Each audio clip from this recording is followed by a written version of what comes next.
Oh, Oh, there it is. right Sorry. on. Well, welcome Hi, everybody Greg. to another Facebook Town Hall meeting. Bienvenue tout le monde à un autre forum ici virtuel avec votre député Greg Fergus.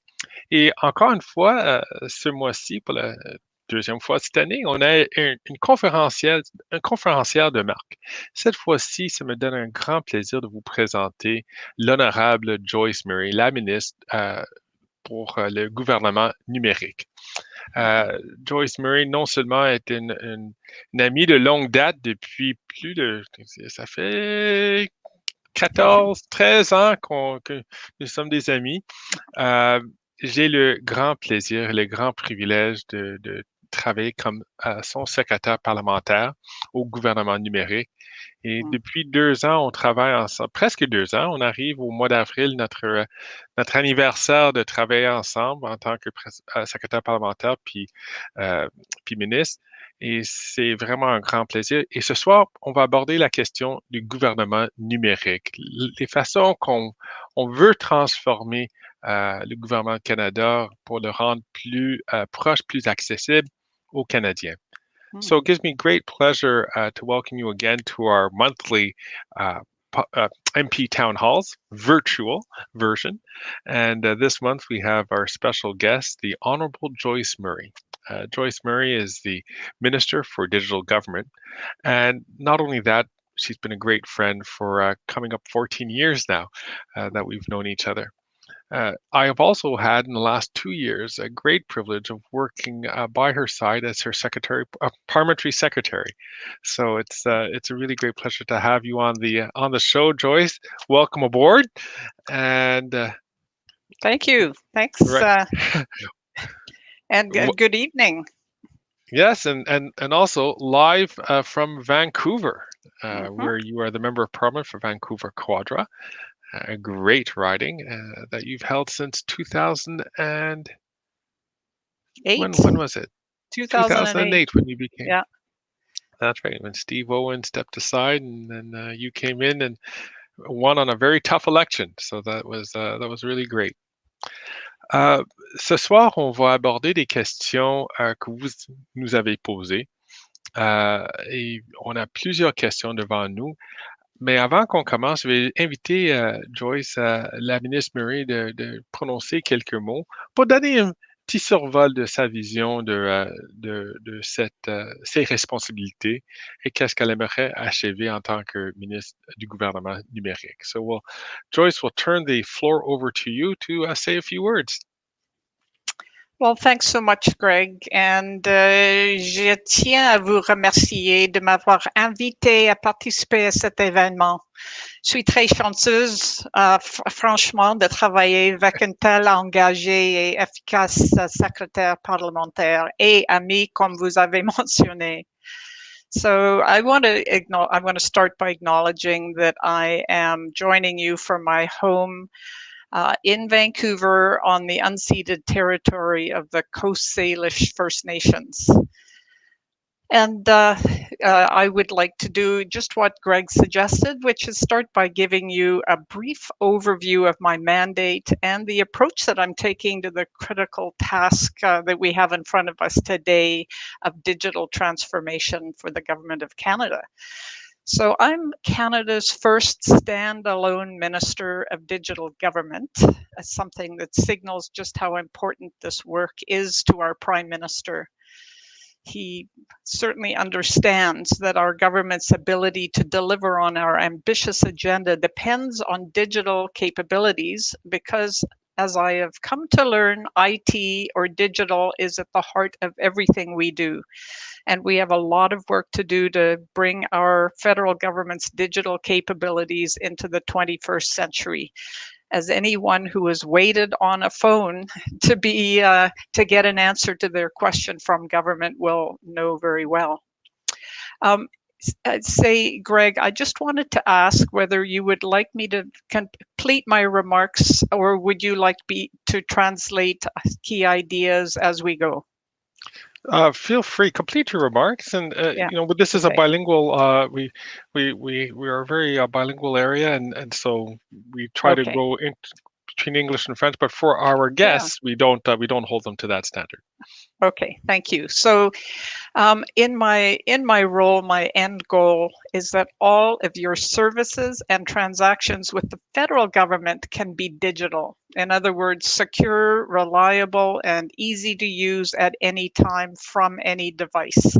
No more paper forms and faxes, no more confusing and hard to find government benefits and services for you or your business. No more having to call and sit on hold to get an update or an application, and no more multiple logins and credentials that are easily forgotten. And for those in this audience who are public servants, you will understand that also it will make your jobs far more satisfying and straightforward when we have the digital transformation well underway. COVID-19 actually showed that digital delivery capacity is absolutely critical. And we were able to act in record time to roll out supports for individuals and employers to help through this crisis. This was undertaken by a federal workforce, which in a matter of short days pivoted to remote work. And you may be among those who did that.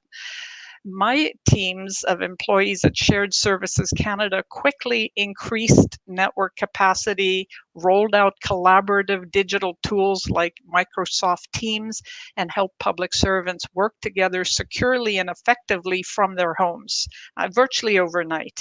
That back-end support enabled other departments to quickly roll out benefits like the CERB, the wage subsidy, and changes to EI. At the same time, Canadian Digital Service began building tools. These are tools from open source code, and it was quickly done to help Canadians stay informed about COVID-19 and supports that were available, as well as COVID Alert. I won't go into the whole list of what the CDS team created. But again, this was work that could have taken many months, but was delivered in weeks due to the urgency in last March, April, May of the pandemic. So this acceleration of digital technology, not just in our government, but in the broader Canada and the private sector, has certainly shown us that this is something that needs to be harnessed. This momentum of digital transformation is something that we need to work on and make sure that we can continue to have those kinds of effective and fast responses to Canadians' needs. Ces efforts ont montré que le gouvernement peut agir rapidement, de manière décisive et efficace pour aider les citoyens. Ils ont également fait naître l'espoir que cela devienne la norme plutôt que l'exception. So that's really the task in front of me, is to continue growing and strengthening the government's digital capacity, enhance the speed, quality, and accessibility of services to Canadians as we rebuild our economy.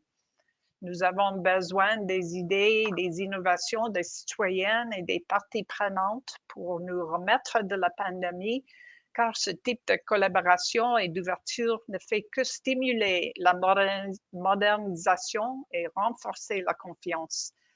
So this type of transparency between government and citizens, and this kind of conversation, is crucial. We have an ambitious plan, one that will take a lot of work, but we have to get modern, efficient government as 21st century expectations demand, and Canadians are expecting that. So with that, let's jump into a conversation, and I look forward to hearing from you now. Well, thank you very much, Minister Murray. I really do appreciate that. If I could ask that you might just adjust your microphone up about an inch or so. Perfect. Yeah. Okay. That's great.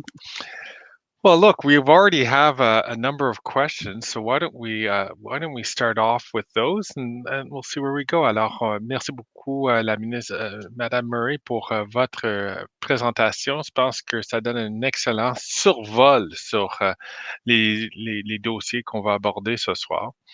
On a déjà plusieurs questions, alors on va commencer tout de suite. Allons-y.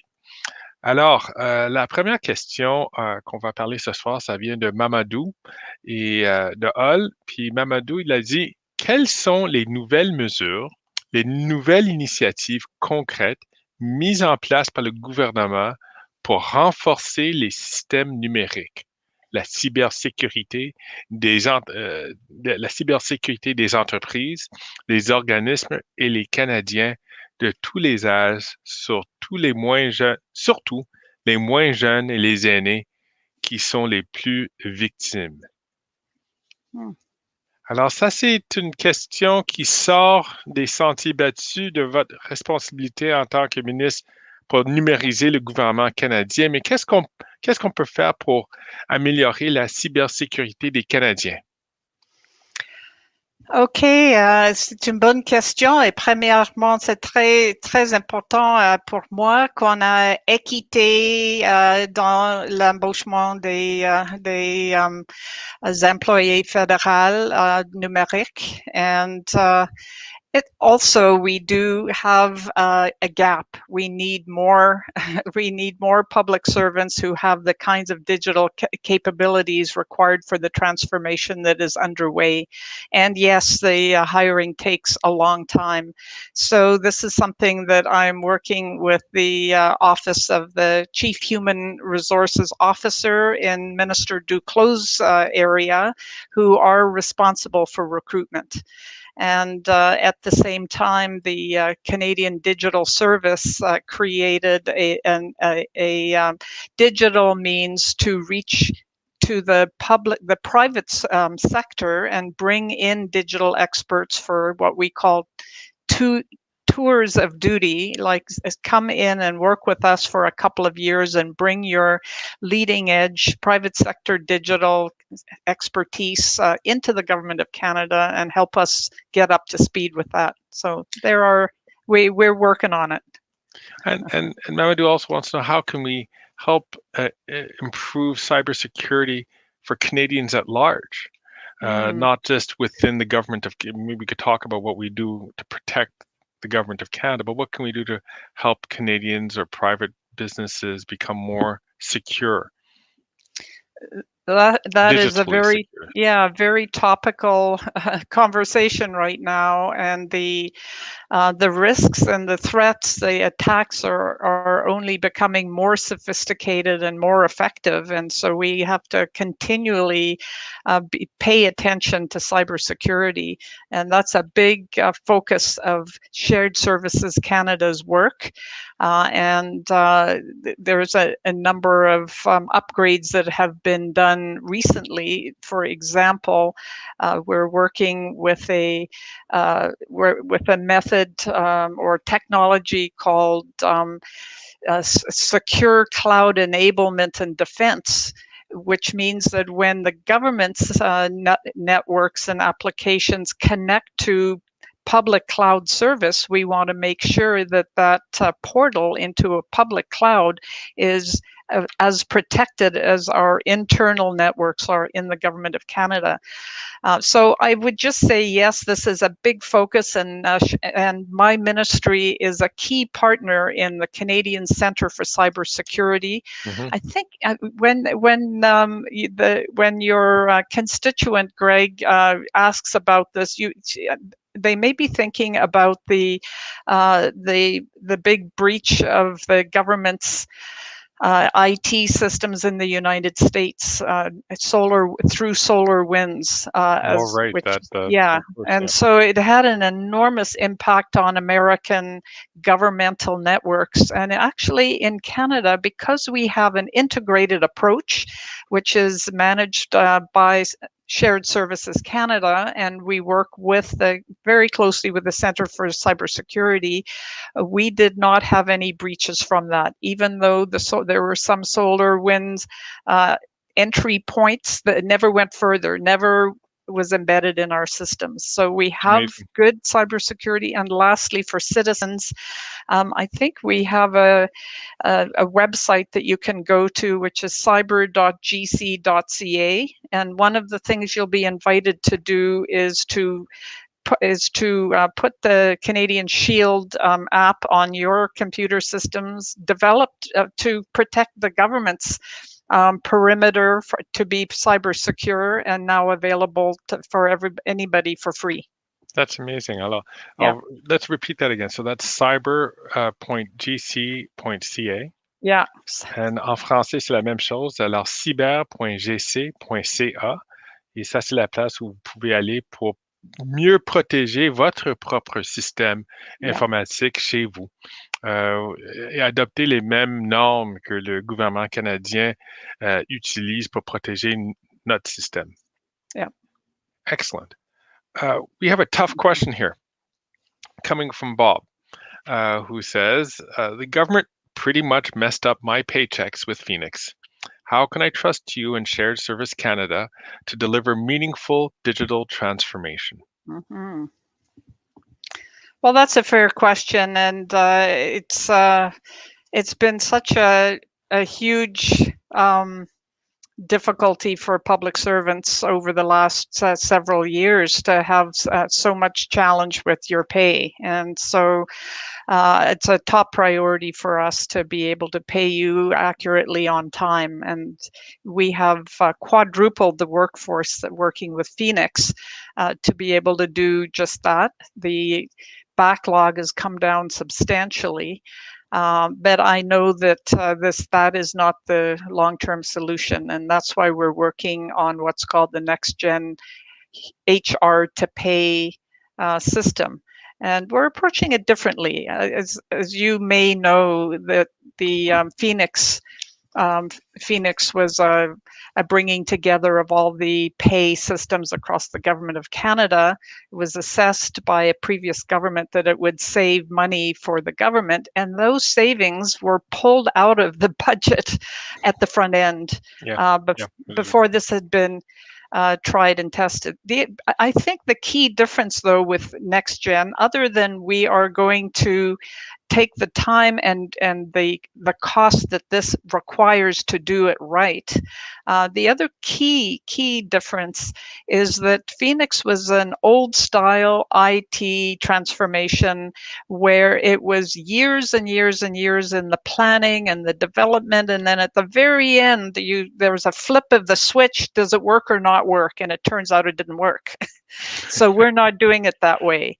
This is what's called using digital principles and standards. It's an agile approach. In the private sector, they call it a Lego approach. So we're exploring and doing pilots with chunks. While we're doing that exploration, your pay is not affected at all. It will continue to be paid through Phoenix, which is getting better as well.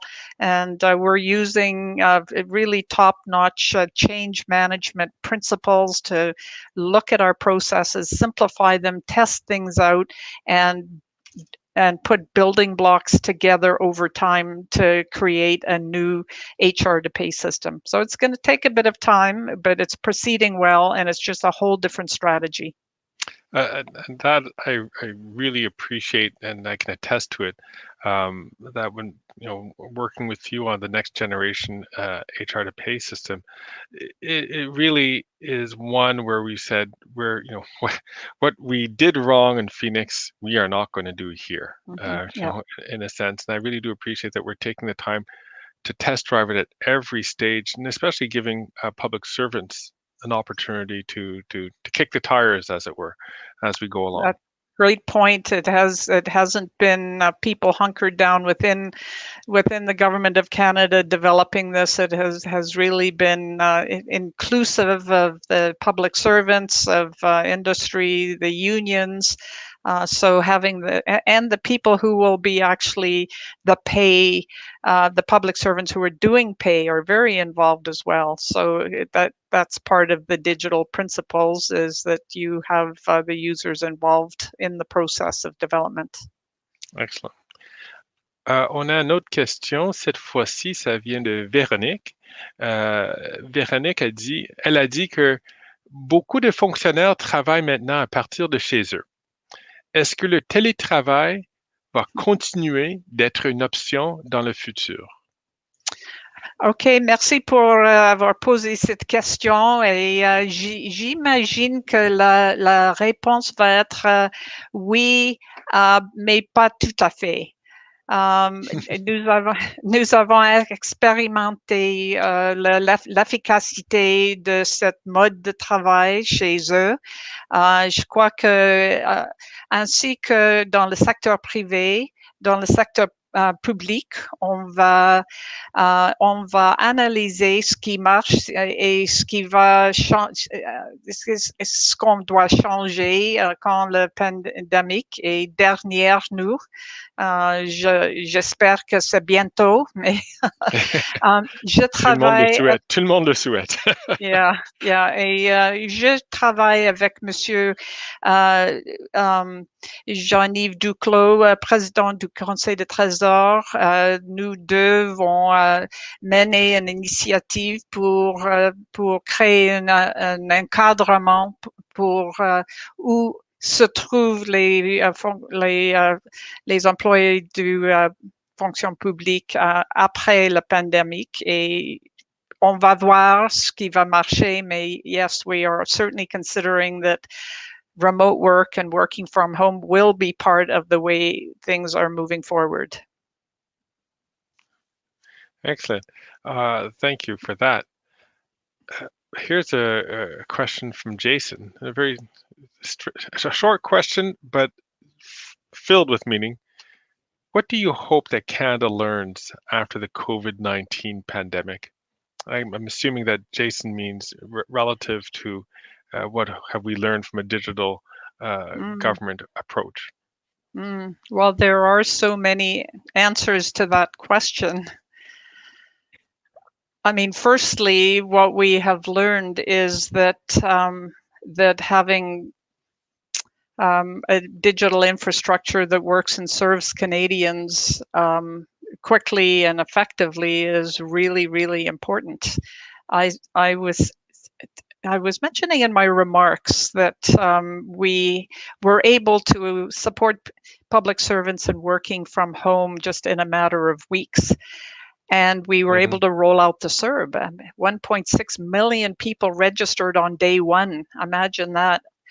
But really, we had to do some workarounds because our current systems were not robust enough to be able to adapt that way. We did not use the applications that would normally be used to provide benefits like CERB. We had to do workarounds, which then had some downside because, as you are aware, we found that some of the front end qualification you want to do before you're using public money to provide it to people, we were not able to do with that workaround. So it did tell us it's very important to have an infrastructure that is more modern and more viable than we have today in some of our ministries.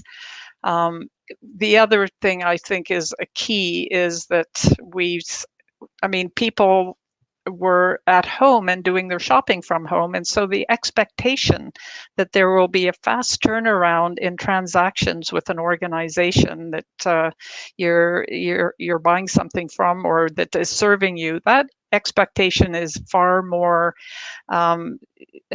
ambitious now than the government can satisfy. So that's why I'm saying we need to be able to have transactions with our federal government that are as easy, fast, and with a device of our choice as if we're watching a movie or ordering furniture or a meal. We've got some basic work to do to get there, though. It's just we cannot start at the top of this layered foundation of IT because really at the base is IT that was designed and built at a time where siloed, top-down, hierarchical ministries was the way services and benefits are provided. Now we're looking, if we are to be serving people and put the person, you, the public, at the center of the transaction, you don't care what ministry, you just want to know your government is serving you. And that means we need a more horizontal approach, single digital identity and authentication systems that talk to each other, data that is secure but interoperable. In other words, can be accessed from one department to be used to roll up information by another. It's so there's some fundamental changes that we're looking at making in digital government to be able to serve you in the way you've come to expect from the private sector. So that's our that was a long answer to a simple question. Well, it's a really big question. You know, I was, as you were answering, I was thinking, gee, you know, all the ways that all the discussions that we've had in terms of, you know, where we want to, you know, we see the vision where we want to be, where we want to be, you know, making sure that people have as much access to government services as we have access to banking or shopping on our personal devices. And that was, you know, as you were talking about that, I was just thinking, wow, we have a lot of work to do. But you're right, we also have to take care of the basic infrastructure which was designed decades ago, and Totally. And Greg, I mean, you're a parliamentary secretary, you're also a member of parliament, and you have an office. And if your office is like mine, your staff sometimes feel that they are operating as a mini CRA or a mini Service Canada or a mini immigration office, because your office and those of you in this event may have gone to your MP Greg's office to get help with finding out where is your application at, or how can you get some an expedited answer about something. So that shouldn't be. We can't continue to have that kind of frustration and the expectation that people have now, that they're going to have to wait in lineups or mail things in and have something mailed back to them in a few months and wonder where things are at. No, we have to. Or faxes. What? Yeah. Who uses faxes? Yeah. Well, I love the example somebody said to me once, is that you can book a trip around the world sitting on your couch, but to renew your passport is a major headache. You probably have to stand in line at a passport office and take a number. Now, actually, you know, I'm going to pivot to a question that we got regarding passports. And I think, I hope I got this right. This is from Stéphane. Ça, c'est une question de Stéphane. Il a demandé, est-ce que le gouvernement numérique sera plus orienté sur l'usage de la fonction publique, sur reconnaître l'expertise interne, au lieu de sous-traiter le développement de systèmes à des compagnies externes? Alors, est-ce qu'on va utiliser les fonctionnaires pour développer ces programmes-là, ou est-ce qu'on va faire appel à des consultants, à des personnes de l'extérieur? Et puis, il continue à dire, before we answer that, il a dit, le système de passeport serait-il sous-traité alors que le système de déclaration des impôts fut développé par les fonctionnaires? Alors, il semble que le système de notre système de déclaration des impôts, our taxes, a été développé par des fonctionnaires. On ne veut plus, il dit, on ne veut plus de fiasco Phoenix. Moi, je suis tout à fait d'accord. We're certainly going about it differently than the 6 years of development of Phoenix that happened before the switch was turned on literally weeks after our government was elected, because our minister at the time was ensured everything's in place, it's going to work. So, but yes, no more Phoenixes. I mean, we have excellent public servants. There's no question about that, and much of the work of developing information technology solutions is done by the public servants. In fact, there's something like 19,000 public servants in the Government of Canada who are in the computer technology category. So there's no small talent pool in the Government of Canada. But we need to also work with the private sector in different ways. we are working with some consultants that have top change management expertise with the Next Gen project, to make sure that we're benefiting from the leading edge ideas from the private sector, from big organizations with multiple units that have done a digital transformation already well before us. And so we can't afford to ignore the learnings and the process improvements that have been done outside of the Government of Canada in order to reduce the risk that we might be doing it the way we've done it before. I mean, one aspect of the IT public servants in the Government of Canada is that IT is changing very quickly with digital right now. In the last, say, 10 years, it's just moving so quickly. And our computer technology employees are on average 10 years older than the average in the public service. So that means we need to be bringing people up to speed with what the current norms and solutions are, and processes. It's not just what you do, it's how you do it. And that's why we have what's called the Digital Academy in the Canada School for Public Service. And I'm hoping that my budget request for more funding for the Digital Academy will be fruitful in this coming budget, but we want to provide digital principles and standards and expertise and ways of thinking, doing agile, doing the Lego block building of IT solutions rather than the, World War II tank style IT replacement that would have been current 15 years ago or 10 years ago, and is just no longer good enough. So we have to be on the cutting edge if we're going to be providing services the way cutting edge companies in the private sector are. So yes, it's a combination of the very talented and dedicated public servants, and it is also leading edge processes and technologies and ways of doing things that are in use in the digital external world. So this is just following up on your answer, Minister, and I have more questions here, but this one is actually for me. What is are we prepared? Do you think that we're prepared to develop an appetite to try and fail in government in terms of the digital process, like they do outside of government on a lot of IT now? They try to see if it might fail, but they learn something from it and they can go further next time. Is there an appetite for that? I think we, as I'm saying we, because I'm amongst the public servants of the Government of Canada, I think we have to learn that it's okay to fail. I think it's not normally in the culture of the public service that that's okay.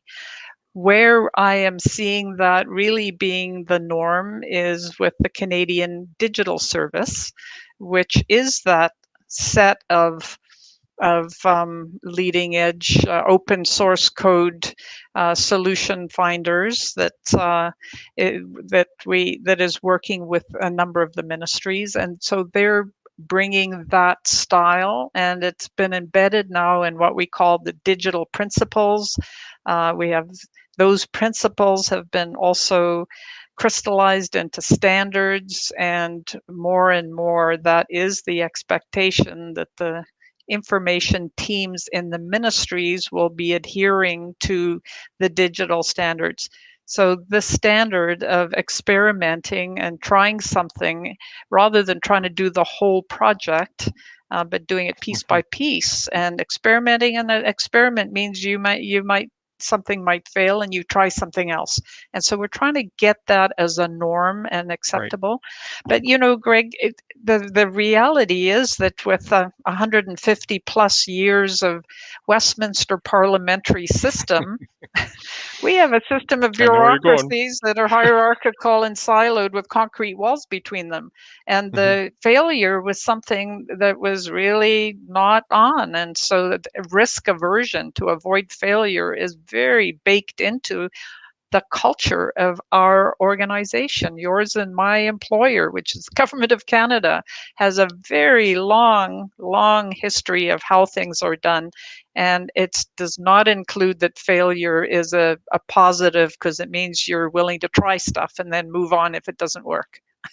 Very much so. I think that's a whole attitude that we really have to understand. Now, we don't have to fail on, don't wait to the end to try something out. Mm-hmm. I like the way how you've been leading the next generation process, which has been, we'll do that Lego approach, right? And we'll experiment, we'll innovate, and that means a risk, and we have to have an appetite for risk and for failure. And then, we but it's not the whole project that crumbles. It's just parts of it. So I really Well, appreciate Greg, that. I don't know if you've listened to the podcast of Ursula Franklin. Yes. Yeah, so she did the four Massey lectures in 1989, and it was on technology and in society. It was fascinating. So if any of your participating group sound like this is interesting, this is a woman who was an absolute pioneer leader in science and technology, and really had a thoughtful approach to the whole. It's thought of it broadly as to the 300 or 400 years of evolution of technology, and but what I'm crystallizing here is one of the things that is a core lesson that she lays out in her podcasts on the Ideas program with CBC, and that is, it's not just what you do, it is how you do it that is critical. Right. It's so simple to say, and it is so profound to really incorporate. And I would say digital principles are very much about that. It's how you do it. It's not that you've got a goal and you've got an approach and you're going to get the outcome and by that date, etc., on budget and on time. It's how you do it that will, in digital transformation, that is going to be critical to getting a great result. Absolutely. On a notre question qui est reliée à ça. C'est une question de comment est-ce qu'on peut. Je vais récapituler la question que Danielle nous a posée. Elle a dit, est-ce qu'il serait possible à faciliter le changement d'adresse postale sans devoir faire un changement avec chaque ministère séparément?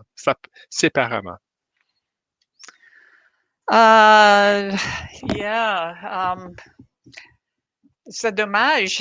Malheureusement, on doit répéter des transactions avec le gouvernement du Canada plusieurs fois pour une seule situation. Je le connais bien, et c'est une des choses qui je cible à changer avec une identité unique pour chaque citoyenne, pour pouvoir avoir des transactions avec le gouvernement du Canada, n'importe quel département, ministère, ou programme. So if you are, say, we're having. Yeah, I thought it was my computer, but it's Yeah, no, my light is kind of blinking away or something. I'm not sure what that is. Maybe it's how my computer is picking up on it, because when I look at the light itself, it's not actually blinking. So, there you go. Anyway, yeah, so having a single digital identity. Can you just play with the lights and see if you can figure out what's going on? It's turning red. It's like my house is on fire or something here.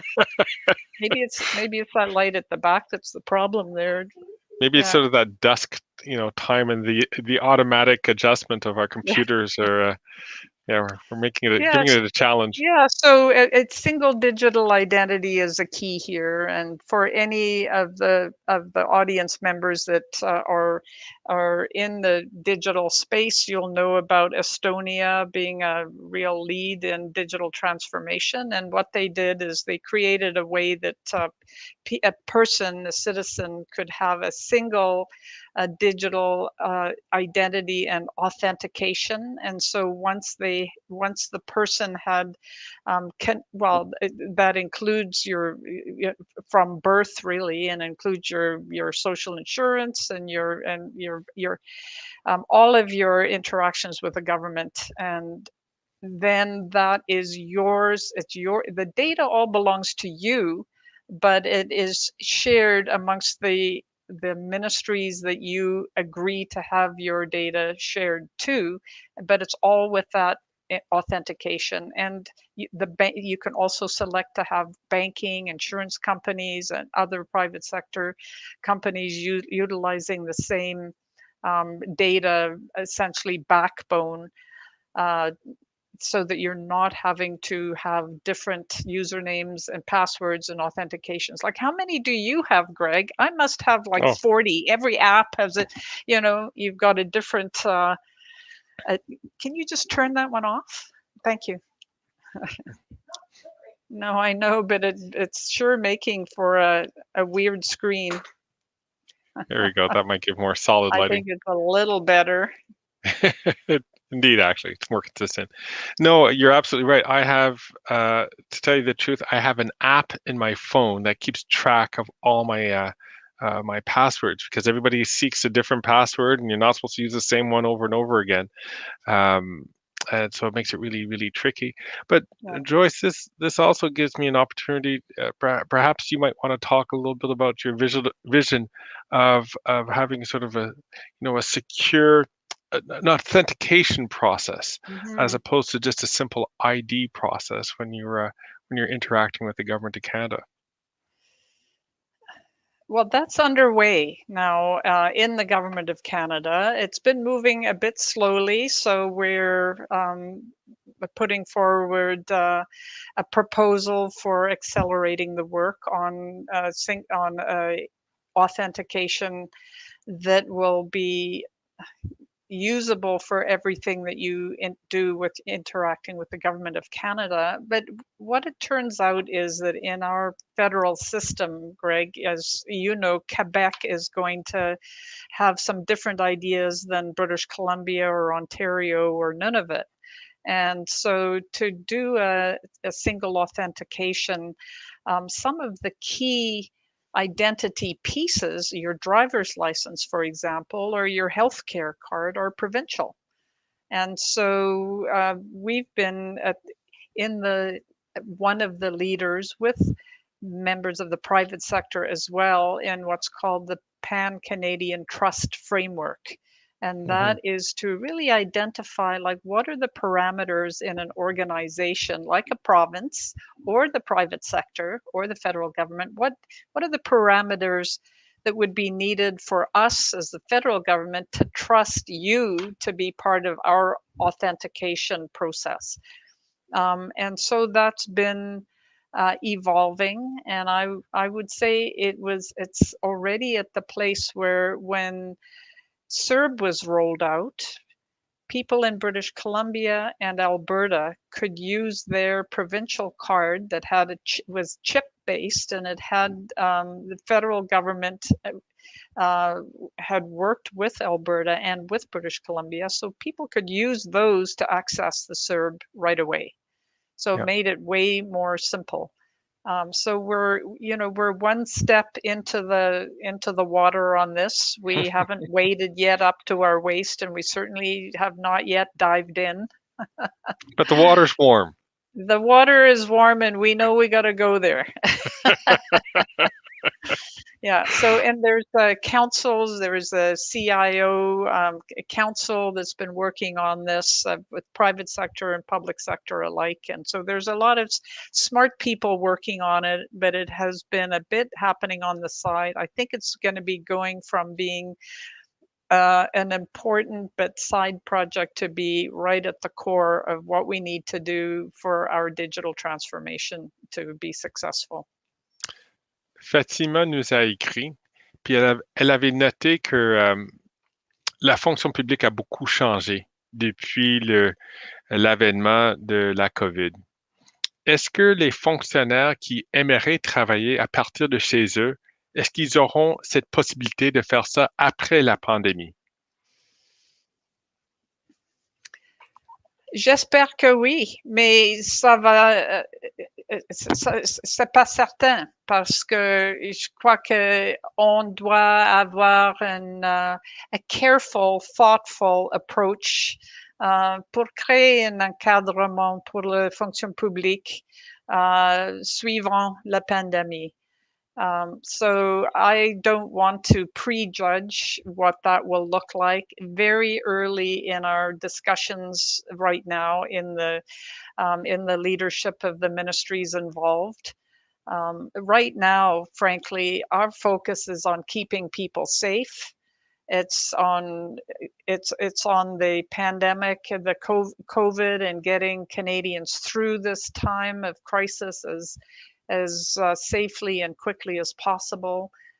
All hands on deck with making sure that our vaccination supplies that the federal government is providing to the provinces and territories so they can carry out their responsibility to vaccinate the public, that those supplies come and are provided to the provinces and territories in a predictable way. And so those are the kinds of things, and the recovery of the economy, so that we can, so that businesses and employees, we can all exit this time period in good shape as best as possible. I mean, those are our real priorities now, but we are working towards a post-pandemic strategy for where how people can continue to do remote work where it's appropriate and they want to. So often I like to tell people is that we're going to be out of the pandemic. I think largely, I can imagine that we're going to be out of it by 2022. Mm-hmm. And I always say to constituents who ask me that question as to what will government be like, I say, well, it's not going to be like 2019, mm-hmm. but nor will it be like 2020. There will be a new way of working, and we'll have to see how that comes to be. But it will be different from the past, but it will also be different from right in the middle of the pandemic. So there'll probably be a new balance that will be developed. Yeah, et Greg, ce qui est aussi important, et pour Fatima, pour votre question, c'est très important que nous parlions avec le public, avec les fonctionnaires publics. Les consultations vont être très, très, très importantes pour créer un encadrement d'échange. So we're not going to do things without really including those who will be affected by it. Et ça, c'est certain. Alors, on va avoir la chance de consulter nos fonctionnaires pour engager dans un dialogue, pour développer des nouvelles normes de travail qui va être en partie le télétravail, puis en partie le travail d'un tour de bureau. Alors, c'est certain qu'on va faire rien sans avoir un dialogue. Puis je sais que chaque ministère et les gérants puis les directeurs sont en train d'avoir des discussions avec leurs équipes particulières. Bon. We have a new theme really from our work with Indigenous peoples at this time of Indigenous reconciliation, as well as the Black community, as you'll be really aware as a leader, Greg, and that's nothing about us without us. That's exactly right. And so that will be applied to this situation as well. That's right. Rien pour nous sans nous. Alors voilà. We have a couple of more questions. Lots of positive comments, Minister. people who are really thanking you for the info, and he wants to know, when we talk about, we have Jean Bosco ask, is that if we are continue to talk about the next generation technology, he asks, are you considering integrating blockchain technology to secure and digitize the Government of Canada's e-government approaches? Well, you've just, I don't That's a see pretty that. detailed. Oh, Yeah, sorry, it's no, near I'm the just end. going to say here that Jean has absolutely uncovered the limits of my technological expertise here.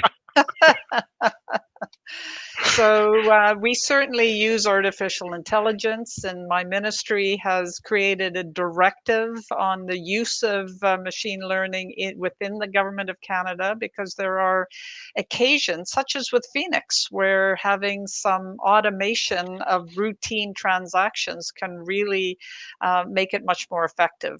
However, the directive insists that the final decision will always be made by a human being. So there is that safety valve. But whether we're using blockchain and how at this moment, I can't answer that. What I can say is that we have absolutely expert, top-notch people on the security front, which is why we have a system, we have a perimeter that has not been breached in the Government of Canada. Like, that is awesome. The events that happened with CRA were credential stuffing, which is different. It's where identity, username, and password have been stolen and put onto the dark web, and then bought from the dark web in bulk, like hundreds of thousands of usernames and password, and then those bad actors use that information to probably with the machine learning to just trial and see where they could get in using a username and password, and manage to get into some of the CRA accounts. That's not this. That's I mean, it was the username and password that were stolen, and they figured that they were able to get into some of those accounts, which is really tough for the people whose accounts were breached. No question about that. But in terms of actually getting into the government systems, that's not happening. I'm crossing my fingers as I say that, but we have very skillful cybersecurity experts, both in SSC and the Center for Cybersecurity. Is blockchain being used? I'm going to ask that question in my next briefing, Greg, because now I'm very curious. Yes, indeed, indeed. Well, the wonderful thing is that you and I don't have to be experts, because we have great public servants who are, and they're the ones who can bring us the options and explain it in a way that even I can understand. So that's pretty good. I have a question here from a fellow who I don't think is necessarily from the riding. I think I know this gentleman who is watching us, of course, on Facebook Live, and Talib, who is asking a pretty good question. He says it's remarkable to see how things have happened so fast for the transformation to digital government. And he's curious as to what our thoughts are about the experience of taking things digital so far. Are there things that you wish that we could, that we haven't been able to do yet? Are there things that you wish that we could do that we haven't been able to do yet? And what are you most excited about seeing coming online soon? Well, I mean, absolutely, there's things that we haven't been able to do and that's exactly what we're formulating in our digital transformation strategy, Talib. So thanks for that question. I see it in 4 different categories, very broadly, and those categories bring the different teams in this ministry together, some of whom had never worked together as one ministry before, it makes it quite transformative. So one stream is, how do we replace the old, antiquated, monolithic applications, some of which are over 50 years old. Um, the people that know the coding language have long retired from the public service. So it's very difficult to work with those. But my key instruction with those, and I've been asked to help with the replacement and updating of some of those big systems that are critical to the government. My key theme there is we're going to help the teams that are working on the replacement projects to make sure that they don't create a next generation's old monolithic outdated application. So we're not going to do it the same way. We're going to do the Lego as opposed to World War II tank approach to even a big project that has millions of transactions, such as some of our benefits or immigration, just the hundreds of thousands of applicants, the crossing of different ministries that have to come together for some of these transactions. So that's one stream of work. How do we do those updates differently? Another stream of work has to do with all of the transactions that are for the public, the public's benefit that we talked about earlier in this meeting, how people can be able to transact with the federal government as simply and effectively with the device of their choice as they do with the private sector now. So that's a whole different set of work, really, that we're just embarking on. The CDS is a very small but skilled group, and I've Canadian Digital Service, yeah. Yeah, and I was able to apply for funding in the fall economic statement that doubles their numbers. So we're doubling that team, and I think we need to double it again just because of the critical role they play in changing how things are done. The third set of work is the basic way that Shared Services Canada and other parts of my ministry manage the basic day-to-day provision of tools and connectivity and update cybersecurity and all the really basic stuff of the IT of an organization of 400,000 public servants and the 36 million people we serve. So there is just a basic big machine of IT servicing and procurement and so what is the really interesting challenge and opportunity there in that I've been inviting SSCs, leaders and key people to contemplate since I was first appointed to this is how can you do what you're doing in a way that incentivizes the digital transformation steps that the ministries you serve need to make. So how to use this machine of thousands of public service managing IT to actually create transformation rather than see yourselves as the plumbers and electricians and basic repair people. There's actually ways to organize what SSC is doing, and they're doing it. They're shifting that way. It is just, it's amazing to see that everything that we're doing in SSC is thinking about how can that support these other aspects of interoperability, of horizontal, of sharing, of data stewardship as opposed to data ownership stuck in little pockets. I mean, exactly. Super interesting to me to see the agility, the shift that the public servants in these parts of my ministry are making to all working together towards digital transformation. And then lastly, of course, is systematically addressing some of the long-term culture of the top-down parliamentary structure and risk aversion and getting the talent for today's how you do digital available to anyone that's interested and that needs it in the public service. So there's lots going on. I mean, we're just touching the beginning of this. I wish I wish I could say we're halfway through the digital transformation. No, it's never going to end either. It's a journey. It's a journey. It is a journey. You know, Greg, I asked my staff, they were saying we're going to be giving you a draft of the roadmap. And I said, well, can we turn it into a Mobius strip instead of a roadmap? Because it's not like we're in one place and there's a destination and then we got there. It's something we're going to need to continue working on. So, and then keep on reinventing. yeah. If I could, one last question, because it's a really good one. It's from Richard, and he said, "Can the Canada Revenue Agency prepare my taxes automatically?" Oh, yeah. And if not, given that so many Quebecers work in Ontario for the federal government, can you at least figure out a way for the federal government departments to produce Relevé 1? These are the provincial version of the T4, in addition to the federal T4s?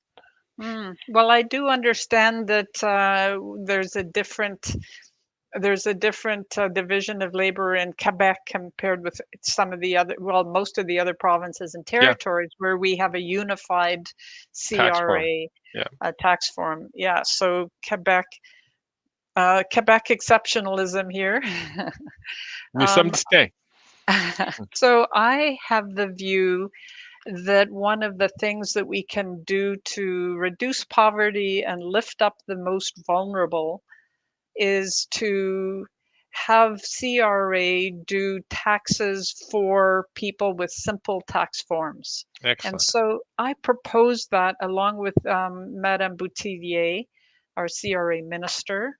I proposed that to the Prime Minister and the PM Prime Minister's office, and lo and behold, in the throne speech was reflected that goal of simplifying or doing taxes for the most vulnerable. So that may not help Richard, but what that would do is there's some $2 billion in benefits for lowest income Canadians that are left on the table every year because some 14% of Canadians don't file taxes. Mostly it's people that know they don't owe any taxes, but they may not be aware that they're entitled to some supports and benefits. So $2 billion would be available to those who need it the most and would lift, tens of thousands of people above the poverty line, I believe, if the taxes were prepared for them by a CRA, and that is very doable. So I'll be working with Madame Boutillier on that, and it's a great social program. That's a great question. A great question, Richard, and that's a great answer, Minister Murray. Folks, we're going to have to end it there this month. I wish I remembered what the dates of the next public town hall will be. I don't know if Kevin, who is newly producing this segment tonight, I don't know if he'd be able to get that information up in the private chat. But in the meantime, j'aimerais juste remercier tout le monde d'avoir participé ce soir avec vos questions. C'était vraiment important de continuer d'avoir cette discussion et puis de continuer de s'assurer qu'on peut, d'une façon